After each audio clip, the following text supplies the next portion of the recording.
Hello viewers, welcome to sweety சமையல். நான் உங்கள் ஸ்வீட்டி.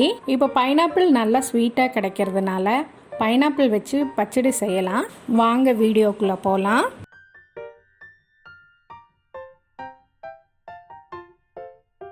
தேவையான பொருட்கள்: மஞ்சள் தூள் 1/2 டீஸ்பூன், சீரகம் 1 டீஸ்பூன், கருவேப்பிலை சிறிதளவு, பச்சை மிளகாய் 2, கடுகு தாளிப்பதற்கு, தேங்காய் 1/2 கப், பைனாப்பிள் 1 கப், தயிர் 1 கப்.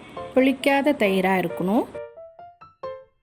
ஒரு பாத்திரத்தை அடுப்பில் வச்சுட்டு நம்ம பைனாப்பிளை பாத்திரத்தில் சேர்த்துக்கலாம். 1/2 கப் தண்ணி சேர்த்துக்கலாம். சில பைனாப்பிள் சீக்கிரம் வெந்துடும், அதனால் கம்மியாக தண்ணி சேர்த்தா போதும். சிலது வேகிறதுக்கு லேட் ஆகும், அதுக்காக கொஞ்சம் கூடுதல் தண்ணி நம்ம சேர்த்துக்கலாம். இப்போ மஞ்சத்தூளையும் ஆட் பண்ணிக்கலாம். இப்போ நல்லா கலந்து விட்டுட்டு லிட் போட்டு கவர் பண்ணி வேக விடலாம். இப்போ பைனாப்பிள் வெந்துட்டுருக்கட்டும். நம்ம தேங்காயை மிக்ஸி ஜாரில் சேர்த்துக்கலாம். அதோட பச்சை மிளகாயும் சேர்த்துக்கலாம், சீரகத்தையும் சேர்த்துக்கலாம். இப்போ நல்லா கவர் பண்ணி நல்லா பேஸ்ட்டாக அரைச்சிக்கலாம்.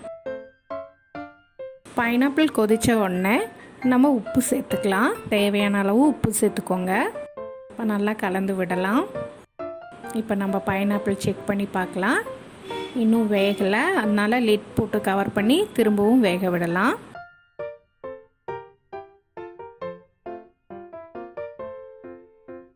இப்போ நம்ம பைனாப்பிள் நல்லா வெந்துருச்சு.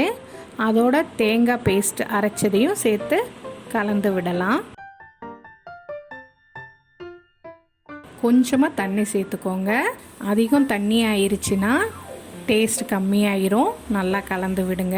தேங்காய் சேர்த்ததுக்கப்புறம் ரொம்ப வேகணுங்கிற அவசியம் இல்லை. இப்போ தாளிக்கிறதுக்காக 1 டேபிள் ஸ்பூன் கோகனட் ஆயில் சேர்த்துருக்குறேன். அதில் கொஞ்சமாக கடுகு ஆட் பண்ணிக்கலாம்.